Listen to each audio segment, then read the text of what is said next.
get a sense of the size of the explosion that was ignited by the change in immigration law in 1965. Consider this, and I have to say, every time I repeat it, I still find it staggering. Most anthropologists believe that human beings have lived in North America for about 13,000 years, okay? And most believe that the first human beings crossed the land bridge during the Pleistocene Ice Age that then joined what we would call, I guess, Asian Russia to Alaska, to what's now Alaska. Now that's the Bering Sea, all right? 13,000 years ago. Now think about this. We've had human beings here for 13,000 years. Fully 1/3 of all the people here now have come since the immigration law was changed in 1965. 13,000 years? In 1965, 1/3. I'm going to cite a lot of population figures and statistics. I use only the most neutral and reputable sources. The current population survey, or CPS, of the Census Bureau. It's also called the Annual Social and Economic Supplement. It is the Bible of demographics. I'll cite stuff from the National Academy of Science, the Bureau of Labor Statistics, the National Research Council, the Congressional Budget Office, the Pew Center on Hispanic Studies, and when I cite attitudes that Americans have about immigration, there are only two pollsters whose work can be believed, and that is Zogby Associates and Scott Rasmussen. Those are the only two whose surveys can have any credibility. If you want to know why, we can get into that in questions and answers. Now, I don't refer to this tremendous group of folks we have here in this very strange status that you here have in Tomball in this very strange status. I don't refer to them as immigrants. I refer to them as transnational migrant laborers. Transnational migrant laborers. They are living simultaneously in two societies. They have no desire to assimilate or join this one. They're here to make some bucks and ship them back. They go back and forth. They are nothing like the old immigrants who came wanting America, wanting to identify and join this society. The last decade has seen the highest immigration in all of American history. The number is over 13 million, and well over half of that number are illegal immigrants. I'm using conservative statistics. The conservative statistic for the number of illegals in America now is about 11.5, 12 million. That's what you're battered around. How underestimated is that? How underestimated? I would say at least by half. At least by half. It may be underestimated as much as well. There are others. There are some reputable demographers who believe the number is 30 million, maybe more. So somewhere between 12 to 30 million people. The United States grants. Think about what we do, by the way, that no other nation on earth does. Let me point this out.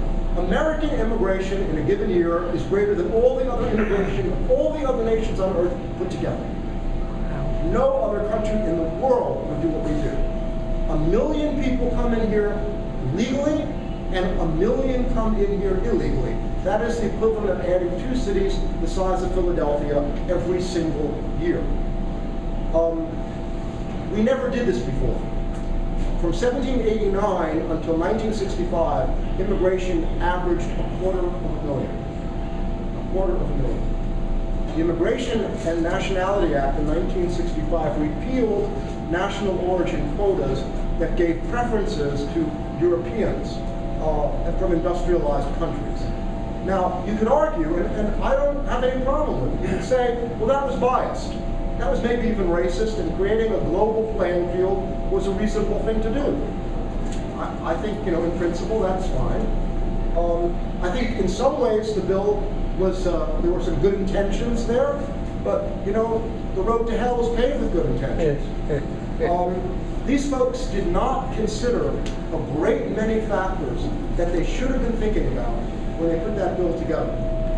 And I'll just name a few.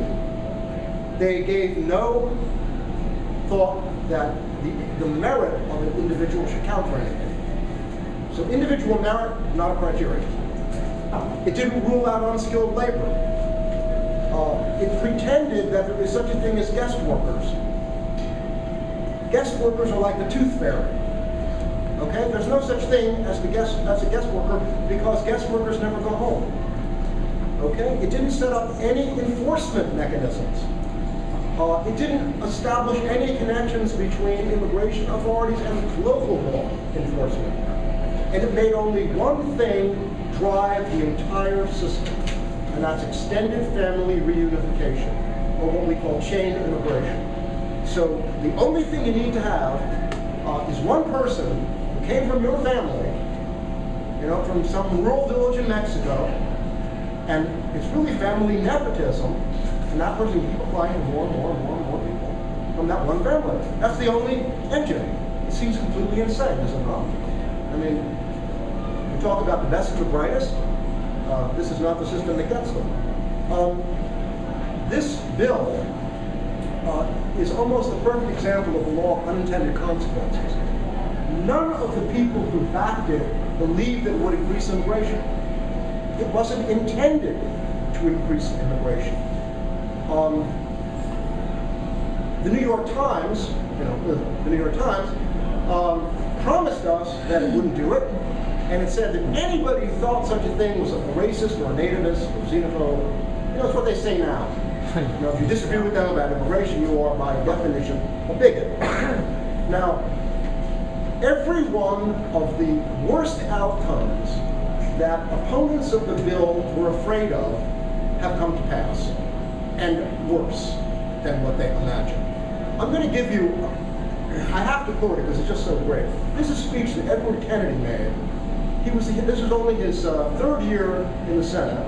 He shepherded the 1965 bill through the Senate. And to answer concerns about what the bill might do, he said this.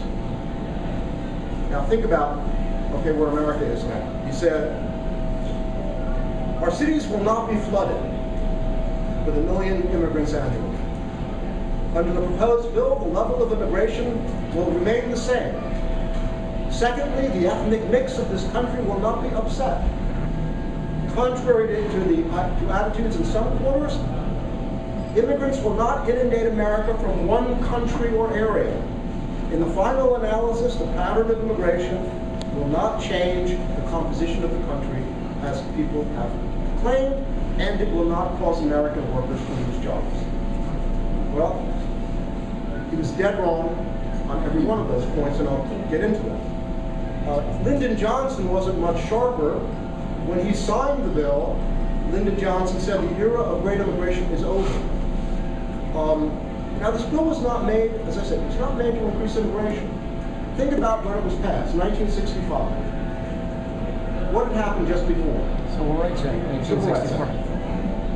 So we had a year when the country was in the grip of a very strong white backlash, which included the Birmingham school bombing, which included, the church bombing, which included, tremendous demonstrations of racism. America didn't look very good in the eyes of the world, and this bill was all about PR. It was the idea of the bill was to make America look better in the eyes of the world. We're not only allowing Europeans in and see, we'll let anybody else in too. Now, the other thing to remember is, think about the mindset of the people who were running the country in 1965. They were thinking in East-West terms. We're still, at that time, in the grip of the Cold War.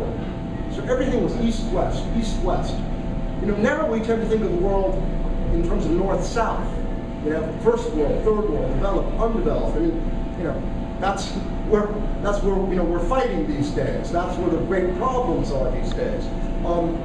Because they were not thinking in North-South terms, their radar antenna weren't able to pick up data that they needed to be thinking about. For example, they didn't seem to notice that the population of Mexico had doubled in the previous 80 years, or that the border between Mexico and the United States is the longest border on Earth between a first world economy and a third world economy.